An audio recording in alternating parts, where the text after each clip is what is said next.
Hello.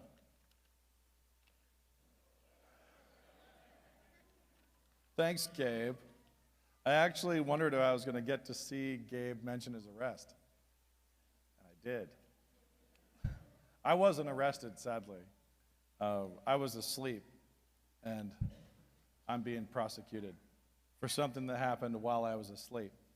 I made stickers. Those stickers ended up on city poles. I'm being prosecuted. That's how it goes. You can get those stickers at the Canon Press booth. Yeah. Yes. All proceeds to the Legal Defense Fund, keeping my kids out of jail. Okay, so I'm here to talk to you today about the fine art of not sucking. It is a fine art, indeed. It's one that all of us should continue to, attempt to master for the rest of our lives. And we have to start by admitting the possibility of sucking, right? So the fine art of not sucking assumes that it is possible that we could. And even more than that, it is likely that we will, apart from great effort and actual attentiveness and hard work. Sucking happens easily. Not sucking is much harder. This goes for gardening. This goes for building houses. This goes for anything. If you're going to do something worth doing, it's much easier to suck and fail at it than it is to achieve. And here we are doing something worth doing, which is to say, living in this time, in this country, in this place, right now. In relationships, all of you are related to people, all of you have parents, siblings, neighbors, you're in a nation, you're in a place. You live as a character in all these other people's stories.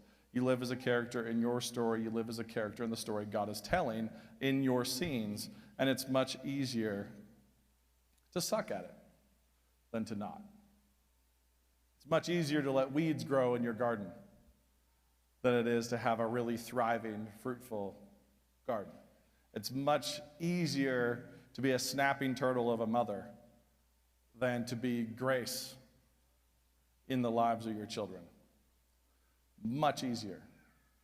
So we're going to talk about how to try to avoid that, the fine art of avoiding that. And, the first step is always admitting that there's a problem, right? And I'm going to be talking very specifically to this group. So I'm not going to be addressing the world or the nation. I'm talking to this crowd, cross-politic conference attendees, to myself, to our subculture, to our sub-community in this moment.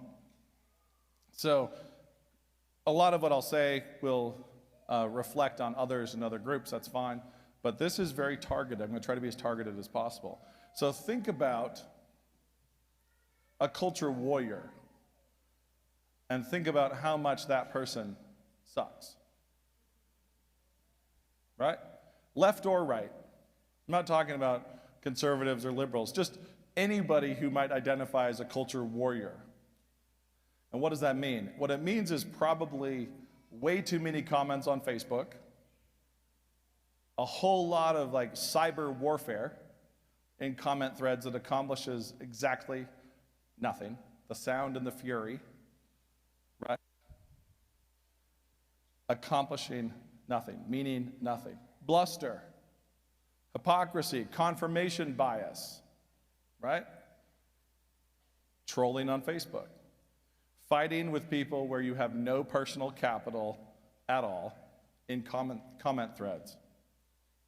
Fighting to the death over non-strategic issues. Fighting to the death over strategic issues in non-strategic places. Burning relationships to the ground instead of investing in them. Boycotts, cancellation. Hey, you've got cancellation, we've got cancellation too. You're rude, I can be rude too. You sit in your echo chamber and you believe stuff without hearing the other side because it confirms your own predisposition, they are doing that too. Proverbs 18:17 is being ignored by both sides, by every culture warrior, right? That person on that website said something that I was already inclined to agree with, and so share. Go. go to war in the comment threads. Both sides will do that. Boycotts and cancellation are all ultimately just a return to primitive holiness codes and different routes to faux hits of faux righteousness. So the right wing can get all, up in arms about a cancellation, and the left wing can get all up in arms about cancellation. And what is being accomplished for any one member of some Facebook group canceling something? What are they accomplishing for themselves? Well, they're accomplishing a sensation of righteousness. That's what they're accomplishing.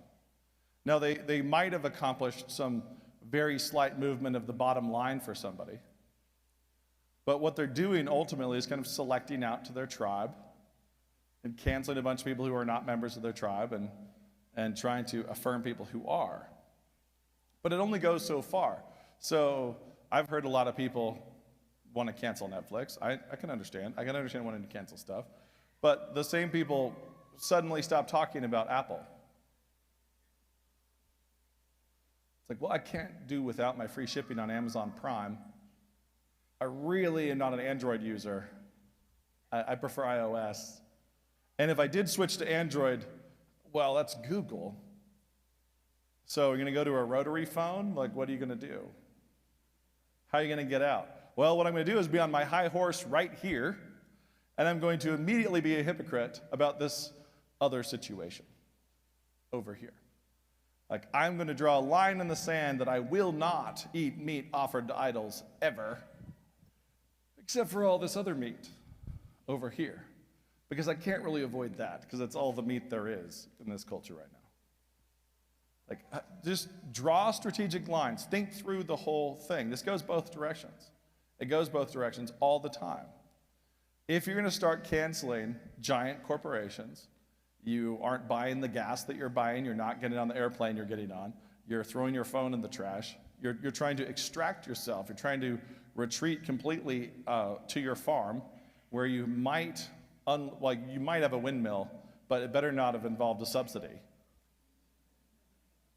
It's you're going to get all the way out. You're going to retreat.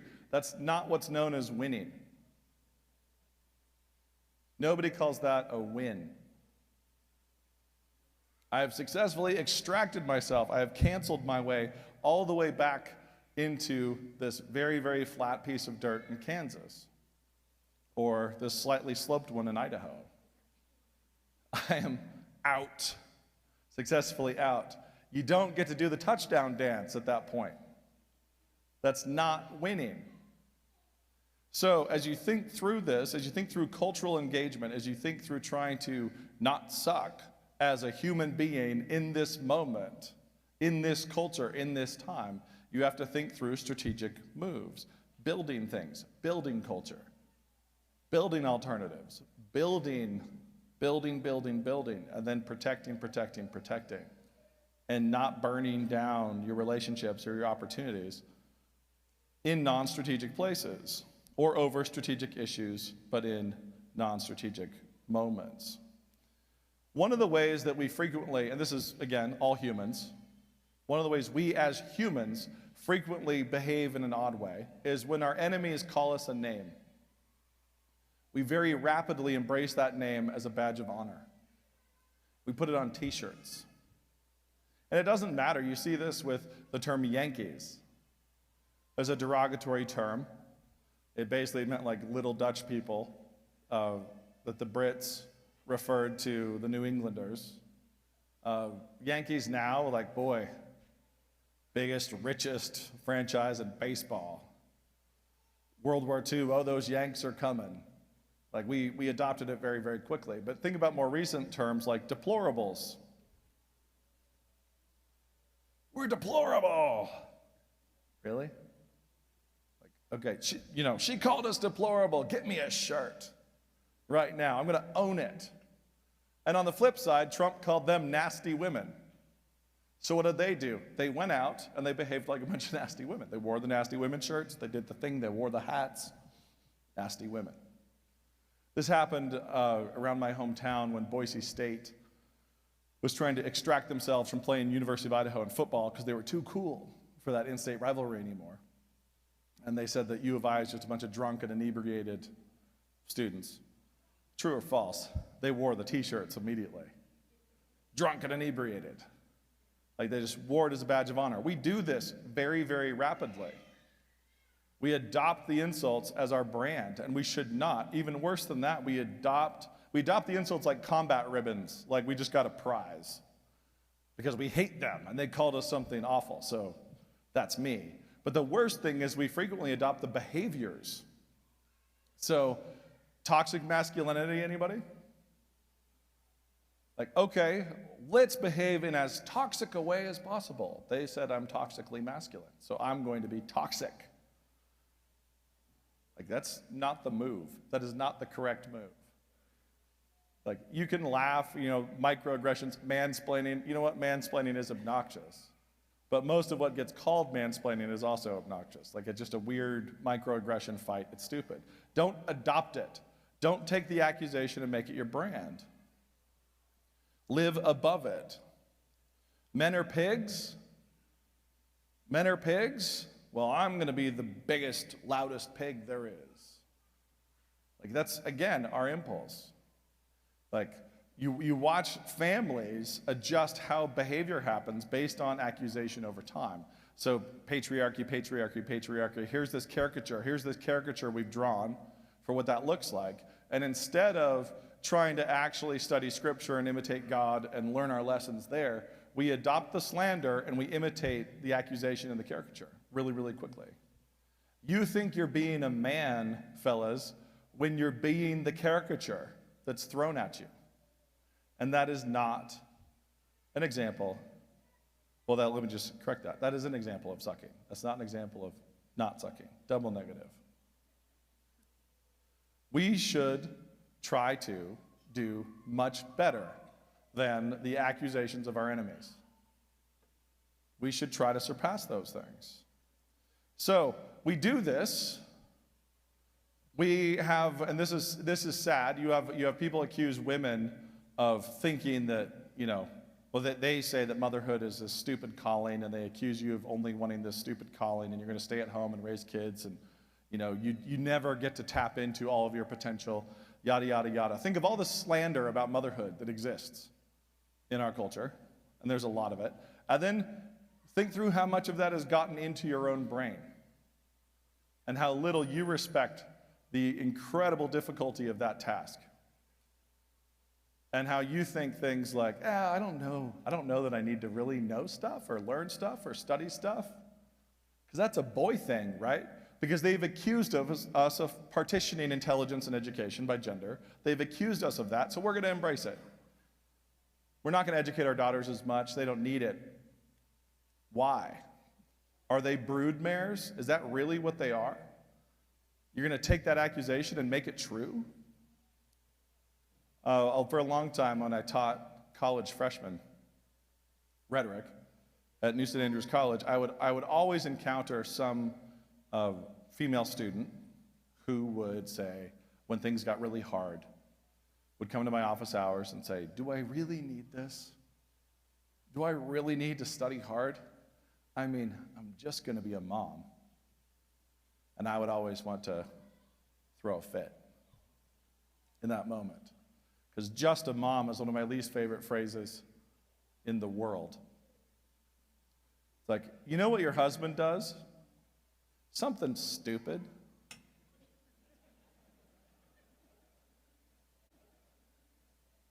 Like, really? So we go out there and, if we're pursuing this biblical model, we're going to go out there and we're going to try to feed the family. We're going to try to provide for our family, which means I'll go do stuff for money. I'm going to build a cabinet for somebody else. I'm going to sell a mortgage. I'm going to drive a garbage truck. I'm going to do whatever I have to keep putting food on that table. I'm not going to prioritize personal fulfillment. If I start prioritizing my own personal fulfillment, then I'm sucking. As a dad, as a husband.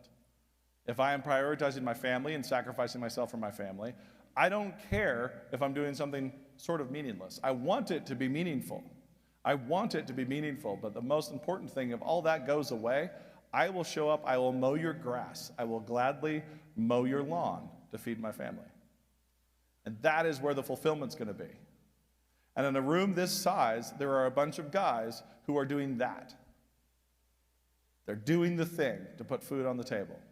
They're going to mow the grass, they're going to cut down the tree, they're going to plow the earth, they're going to drive the truck, they're going to do what they have to do to feed their families. That's not personal fulfillment. Now, we somehow have this reputation going for men that we're all chasing our dreams and that a woman who raises children is not, right? She's trapped. She's just a mom.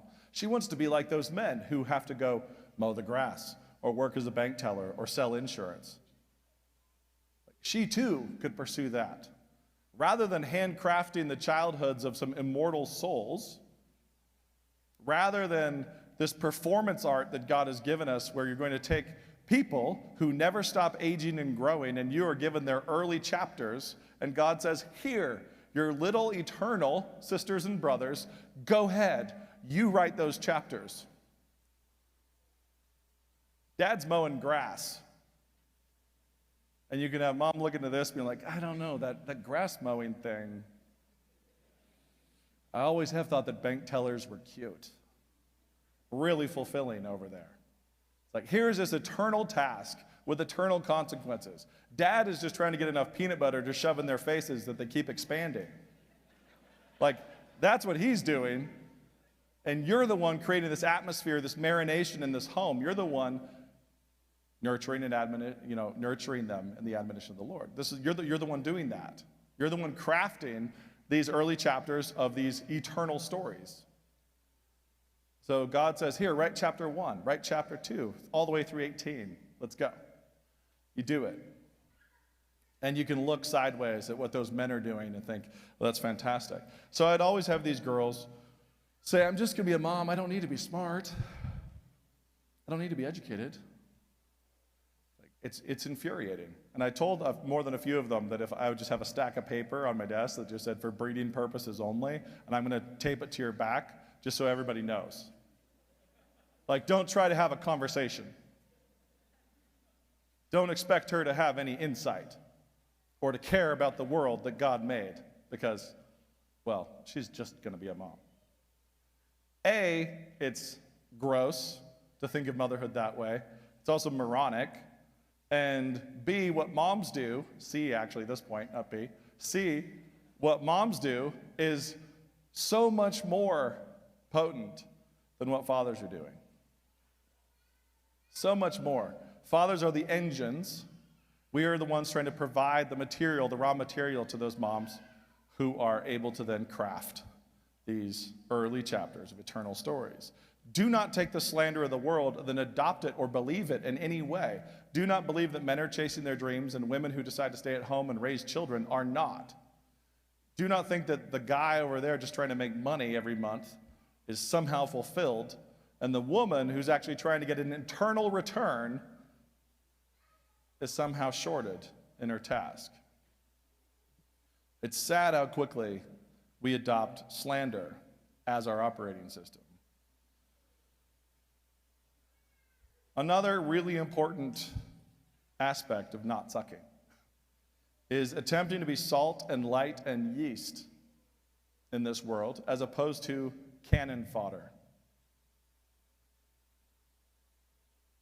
Strangely, every time mankind invents a new way to kill each other, we poetically yearn for the old way as if it was more beautiful. So we can look back and yearn for the last cavalry charge, which for the Brits, I think happened in 1917 in Palestine. And it's like, oh, that was such a great and glorious time. There were people who yearned for the old way when it was knights on horseback and big, enormous cast iron wood stoves riding around. And then the English longbow showed up and like, oh, that's tacky. Now a blacksmith can shoot a knight off his horse. That's just not poetic. It's not lovely anymore. And we move on to the longbow. And we get sad about cavalry charges. And even now, it's like, oh man, drone strikes are so soulless.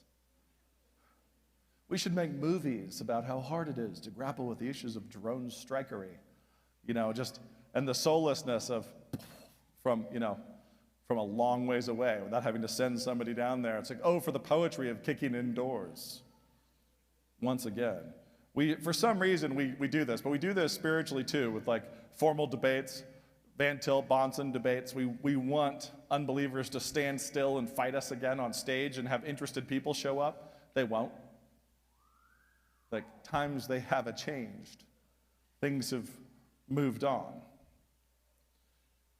The Battle of Culloden, 1746, was the last great Highland charge. Basically, the downstream equivalent of what the Picts used to do way back when. They would just paint themselves blue and get naked and run at the Romans. But by 1746, things were a little more genteel. You had the Highland feudal system going. This was the last gasp of the Highland feudal system, and it was the last Highland charge. That beautiful poetic thing when all the Scots got together and yelled and ran straight at the enemy. And so they were a little overmatched. There was about 6,000 of the Jacobites, the Scots, running at about 8,000 Brits. And this is what could be known as a very bad idea. So they were outnumbered by 2,000, but that won't matter because we're Scottish. We're going to run at them, and we're big, and we're scary, and we're going to yell. And that is, in a group like this, that tends to be the kind of thing that plucks the heartstrings of men. It's like, oh, we might have been wearing dresses, but the swords were huge. We yelled super loud, and we ran straight at them, right up the middle. That's how it should be done. And we have this impulse to do that now in culture war. Let's take our smaller group, let's take our subculture, and let's all run screaming at them on Facebook. That'll work.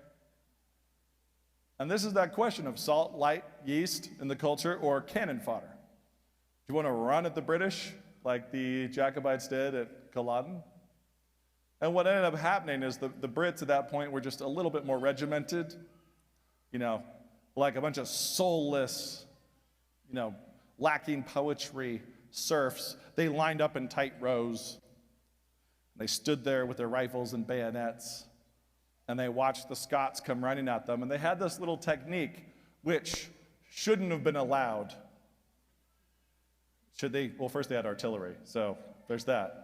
But this little technique in actual close quarters combat should have been forbidden, just like the English longbow, the knights. Chivalry is dead when a blacksmith can shoot me off my horse. But here, they did something very simple. They said, hey, don't fight the guy in front of you. Stab the guy to your right. Bayonet the guy who's attacking the guy next to you, because he's looking at him, screaming and running straight. So just bayonet him in the ribs. And trust the guy to your left that he's going to do it for you. Don't worry about this screaming blue guy right in front of you. He'll get him. You get that guy. About 300 Brits died and about 2,000 Scots. And that was the end of the Highland way of life. So sad. We could all write poems. And there are poems for things like that, and for the last cavalry charge. The U.S. I had a cavalry charge, I think in 42. I don't know how that lasted, but we weren't as into it at the time. There are times when tactics change, strategy changes, and it is grosser than the old way of defeating people. That does happen. Sherman's March to the Sea is a perfect example of that. The way Sherman then turned and used the exact same tactics on the tribes of the West, like the Navajo and others, they received the exact same treatment that the South did.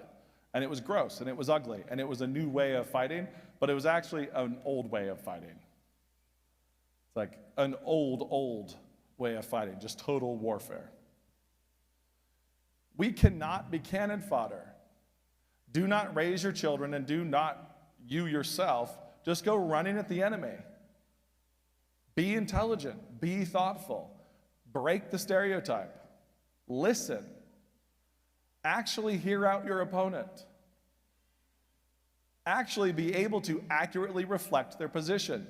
Stop building a little straw man, a little scarecrow, and then destroying it in front of your opponent.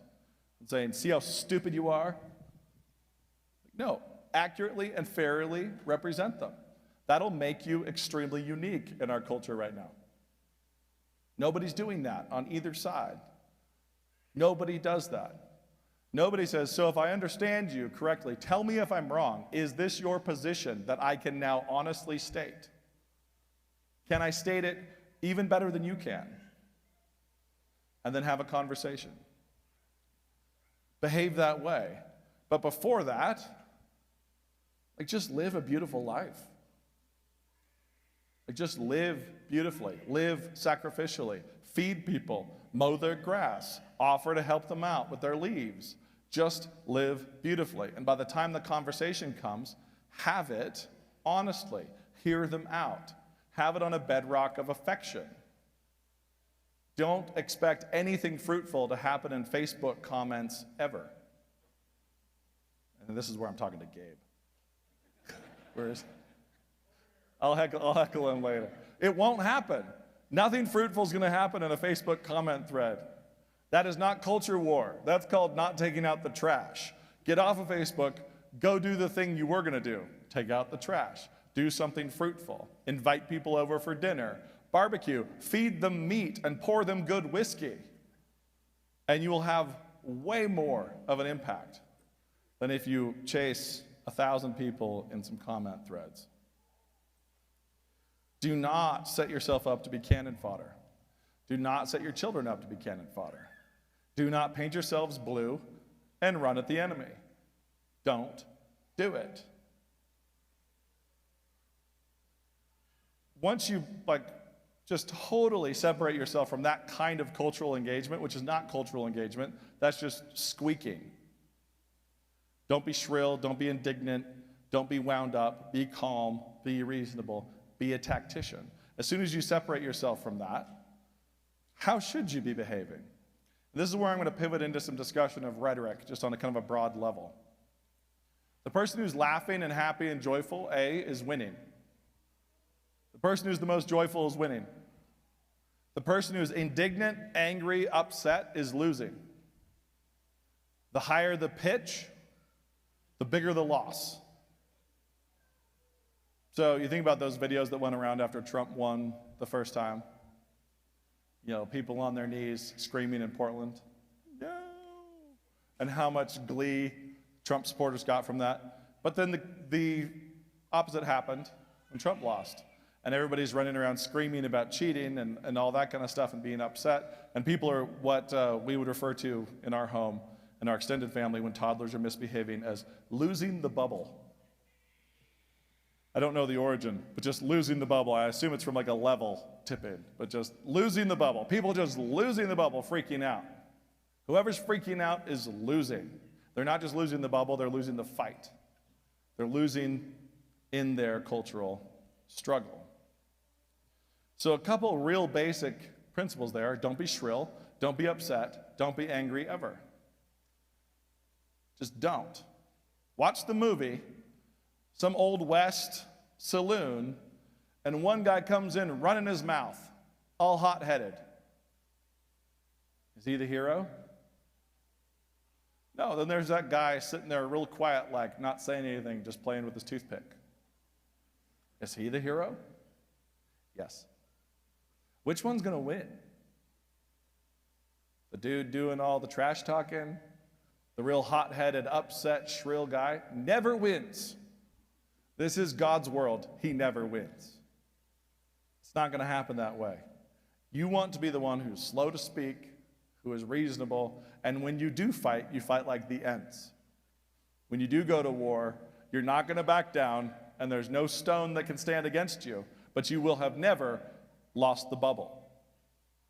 You will have been calm, you will have been thoughtful, and you will have been a tactician. You will have chosen the strategic point, and you will have taken it without freaking out. So, when it comes to rhetoric, when you're assessing any situation, whether it's just your neighborhood, your extended family, your role in this culture, there's a rhetorical trinity of proof. And you may have heard these terms before, and I use them constantly in my life. So this is not just abstract. Trying to convince college freshmen that I use them constantly in my life was a little more difficult, but hopefully you'll believe me. The rhetorical trinity of proof is ethos, pathos, and logos. So ethos being credibility, authority, pathos being emotion, emotional resonance, logos being logic. Now realize that every one of you and every person in this world is a narratival creature making narratival choices from narratival motivations, which means nobody is ever being motivated by logic. Nobody. They're always being motivated by their affections, by their emotions, by authorities in their life. Basically, ethos, under ethos, you can stick a lot of faith. There's a lot of faith over there under ethos. They're always being motivated there. And then they use logic to try to defend their position. They arrive at positions via ethos and pathos, and then try to defend the position via logos, logic. So if you sally forth with your logic, just know that you're motivating no one. When Tolkien took C.S. Lewis to the top of a hill in a birch grove with the breeze blowing under the moon, that's all pathos. When he takes them to that hill and says, "You love myths, but why do you hate Christianity?" Christianity is just a true myth. Myth, the way he grabbed that affection for myths and the credibility of myths, ethos and pathos. Lewis, I don't know if you know this, but C.S. Lewis was an intelligent person. And yet, it wasn't the logic that got him. He didn't receive anything logical. A friend first was a friend to him, was friendly to him, and then later took him onto a hill by moonlight to tell him about the true myth, knowing that he already had affection for mythology. And Lewis is converted. And then the logic comes, and he can make sense of it, and it's all coherent, and he can defend it logically. But the thing that moved him was not the logic. And know that that's true of you, and that's true of every other human. There are a lot of people in your lives who would be a lot more motivated, a lot more moved by a really nice steak coming off the grill and a glass of fantastic wine than they would ever be moved by anything logical you might have to say. And when you do that, and when you feed them, and when you're kind to them, and you invest in them, and you show them something beautiful, if you say, "Hey, neighbor, I actually just got the best whiskey I've ever tasted in my life, and I really need to share this. I need you to have a shot." That's kind of a tough sell, right? If you go over there and say, "Hey, I'd like to talk to you about how you're going to hell." But if you say, "No, I have the best whiskey I've ever tasted, and I need you to taste it. I need to share this experience." What you're doing is investing in ethos. As you build those relationships up, you're investing in credibility, you're investing in affections, pathos, and eventually you're going to write checks on that. Think of it as like bank accounts. You're making deposits in ethos and pathos. When you're in the Facebook threads, you've got no checking account at all. There's no relationship.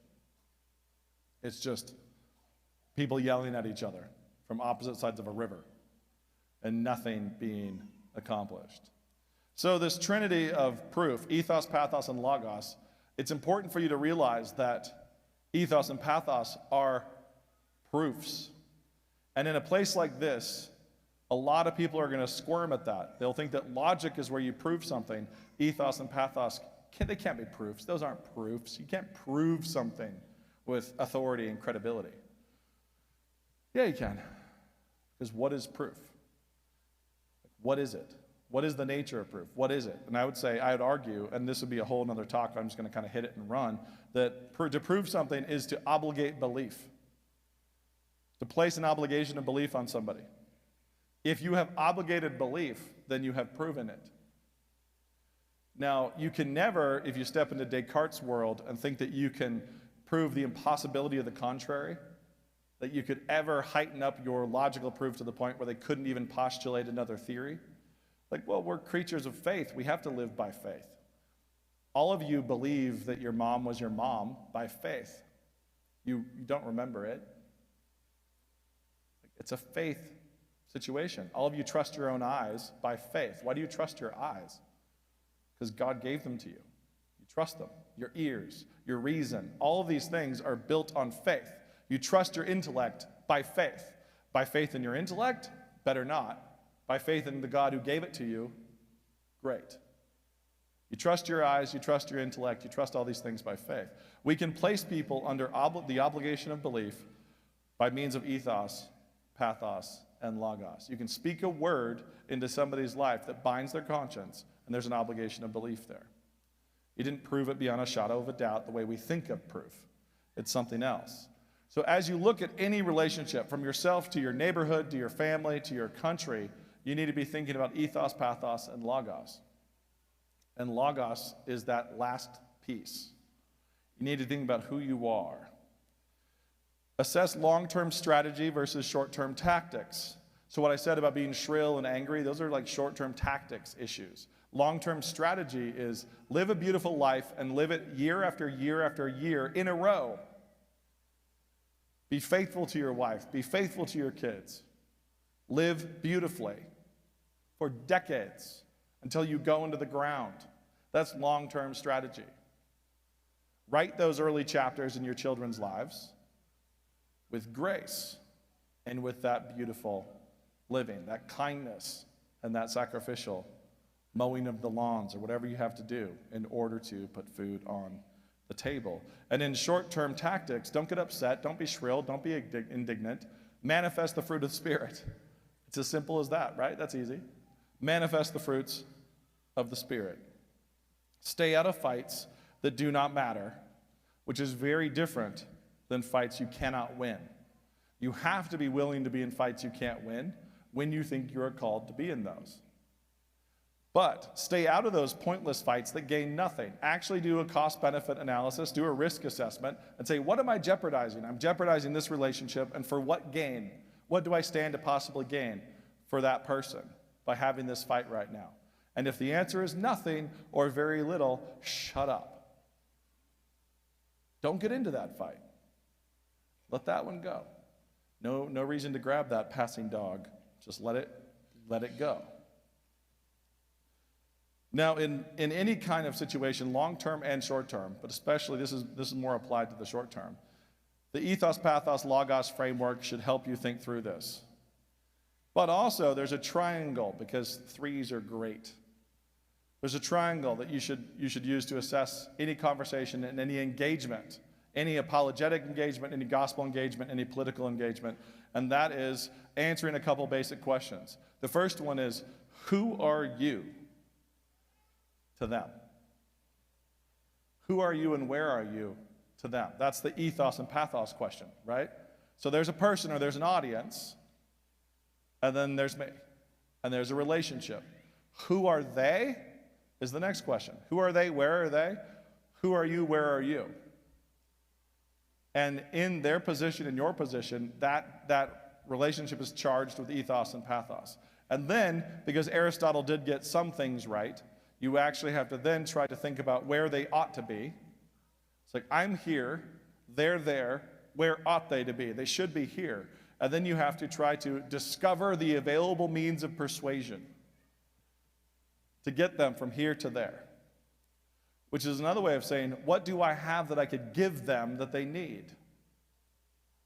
They're here, they should be here, they'll be much happier, more joyful, content if I can get them to this place. But what do I have? What do I have that could possibly get them there? And if the answer is nothing, then you move along. But you assess it and think, man, what could I give them? Should we have them to dinner? What? Like, should I help them out with whatever tasks around the house? Should I offer them assistance? Financial assistance? Should I offer them physical assistance? Should I offer them food? Or should I offer them an argument, a syllogism?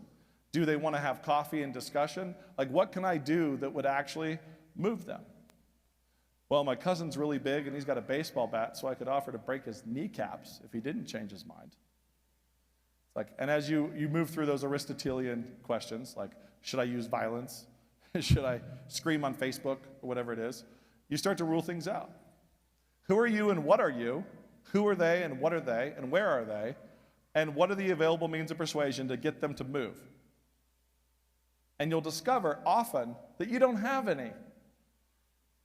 Often, it's like, you know what? I'm just going to Johnny Appleseed this. I'm just going to plant a seed of kindness. I'm just going to do something that's unexpected. I'm just going to be outside the stereotype, and I'm going to move on. That's all I can do right here. And hopefully somebody else will reap the harvest. Years from now, somebody else will reap the harvest. I'm just going to try to do something nice. But as you think through this, who are you? Some random guy on Facebook. Who are they? A government official who wants to win the next election. What available means of persuasion do I have? I'm going to scream at them with a lot of grammatical errors. You won. They changed their mind. Said no one ever. No. What you're doing is venting your spleen, right? Which doesn't benefit you or them. Don't do that. So if you actually move through your life and you're like, man, my sister totally disagrees with me on this, there's tension there. Well, I've got shared past, I've got ethos, I've got pathos. What can I do that would be unexpected? What could I do that could move her? What's the equivalent of Tolkien walking Lewis out onto a hilltop in the moonlight? What's the thing you can do that's unexpected? What's the thing that you can do that invests in your ethos and your pathos before you start spending it with your logos? And all of this comes down to being better people. And this is where I usually talk, and so I'm going to condense it a little bit. God is terrifyingly casual about giving us all lives, and terrifyingly casual about giving us all obligations. With my first son, I remember standing in the birthing center with this pink human in a bucket, crooked in my arm. It's going to click into my car. And I'm standing here thinking, do I not even need a permit? How is this allowed? The stakes here are enormous. I have to do a background check to buy a .22 rifle, but here, have a baby. Don't screw it up. And so you take the baby and you're sitting here thinking, really, God, this is, there's no permitting process. There's nothing like this. I'm just going to take this undying soul. I'm going to take this little, bobblehead that's going to live forever. I'm going to take him home and do right by him 24/7 until he's on his own 2 feet. And later on, God is going to say, here's another one. And you're like, but this one's still so small. And I have a very visceral memory that I'm going to share with you right now, just because I can't help it, of holding number 2, this little girl. My beautiful little girl is currently a senior in high school. Holding her, bouncing her. She's pink and wobbly. She's still not really holding her head up great. On the phone with a friend. And I'm chatting with him, and my wife comes over and holds up a positive pregnancy test. And I'm on the phone bouncing this baby girl, and being a wise husband, I turn the phone up and say, why would you save that? That's disgusting.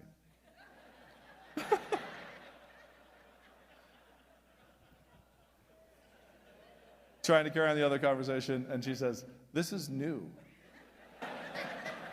And I just stopped, looked down, doing math, trying to figure this out. And so we went into the hospital with our second daughter on our first daughter's first birthday. It was like, whew. And they have a neutral day between them, the way labor was gnarly and everything else. But there's a neutral day, but we were there. And the doctor was telling my wife, get into the hospital now. And she was saying, can I please make a birthday pancake for my 1-year-old first? And he was like, fast, let's go. But anyway, no permitting process at all. None. Here's a little toddler villain running around, channeling Rousseau, just being awful.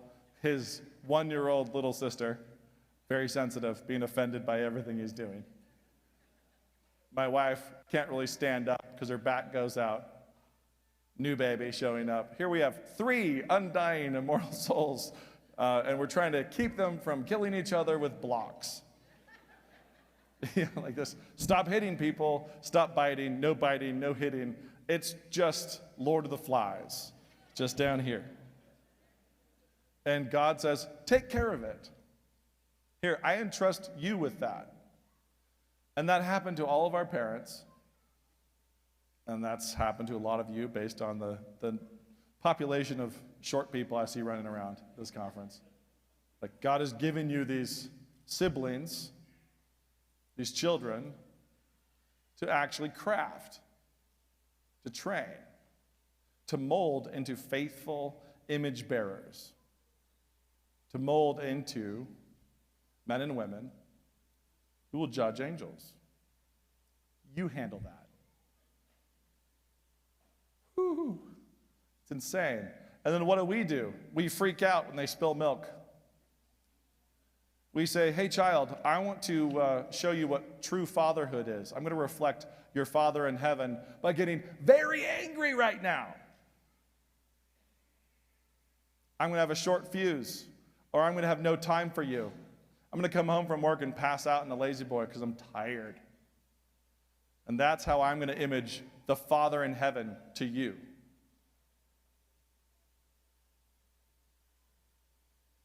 Oops.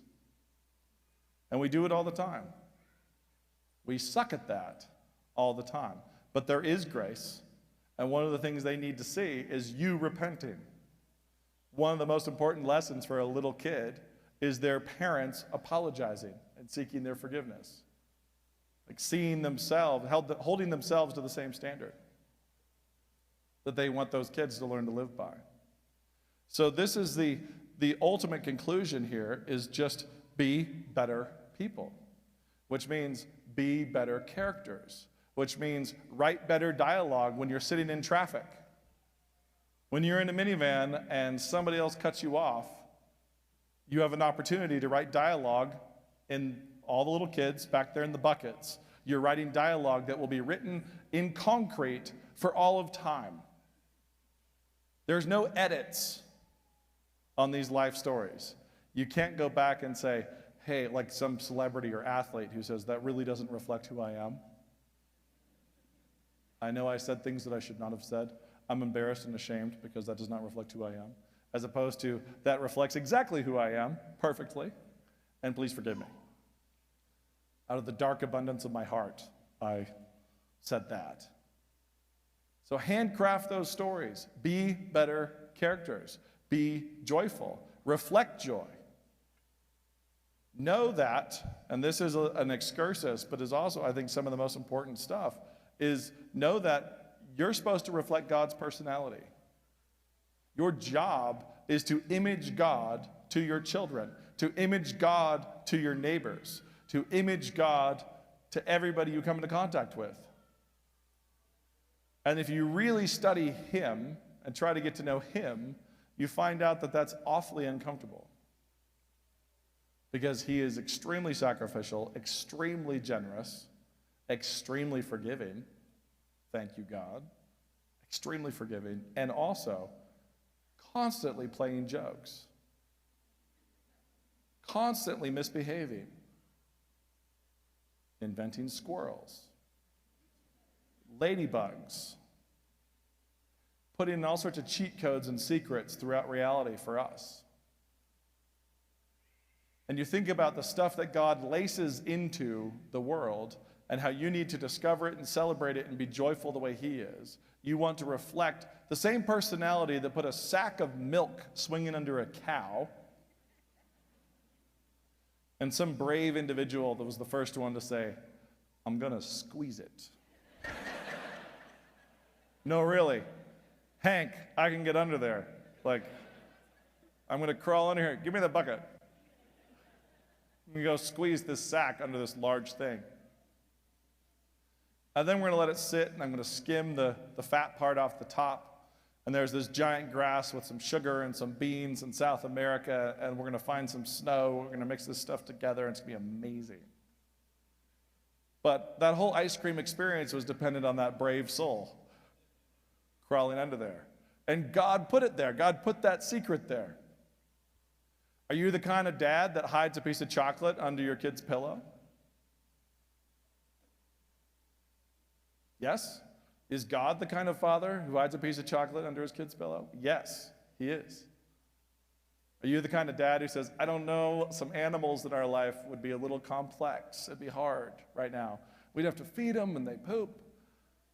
And then God says, is he the kind of father who holds back on the animals? No, not at all. You know, and you say to your kids, we all want to say to our kids, how about you have a pet rock? A pet rock sounds just about perfect. The noise, the joy, the thunderstorms. I was telling one dad who was talking to me about letting his son stay up late before even driving here. It was crazy late, reading him a story. It's like, not all the time. It's like, kids do need to sleep. But they also need that kind of thing where they're sitting up at midnight eating ice cream in footer pajamas listening to dad tell a story. Those moments, those are the things that imprint. Those are the things that tell them, what is fatherhood? Fatherhood is safety. Fatherhood is protection. Are you the kind of dad that when you sit down to watch something with your kids, they're slowly crawling into your lap? Because it's a little bit scary. You're kind of pushing the edge. They start next to you, but they end up with your arms around them. It's like, that's fatherhood. That's how you want to, that's what you want to image. You want to be joyful. You want to be jovial. You want to be, you know, the dad who takes the kids out on the porch during the thunderstorm. Like, you want to be that dad. You want to be the mom who laughs at spiders and says, aren't they amazing? Because God likes them. He made a few. And by what authority could you possibly say, I don't like those? Take them away, God. F. I have given you a grade and you failed in the arachnid category. In fact, I think the whole thing was just badly conceived. Take them away. Are you imaging God successfully there? No, it's total failure. Being better people means living every day and every scene with our kids to the best of our ability, living every day and every scene with our kids as if we mean what we say. That there is a God, that he handcrafted everything, every aphid in the sidewalk, every squirrel fight, every murder of crows, every murmuration of starlings, everything is handcrafted around you all the time. And are you rejoicing in that, or are you being distracted with your own little petty hardships? Again, with how tired you are from work, with how your kid spilled again. That milk spill will wipe up fast. Yelling at your kid lasts forever. You just laid it down. It's like giving him a tattoo. It's like, it's high stakes. There's no permitting process, but there is grace, and there is grace sufficient to the task.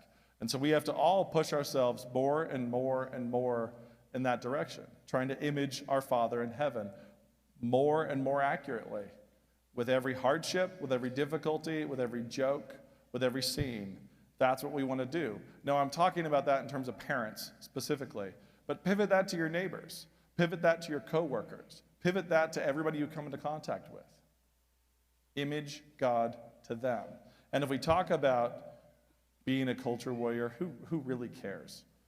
If you live a beautiful life, effectively and beautifully imaging your Father in heaven, that's the most potent thing you could possibly do in every person's life that you come into contact with.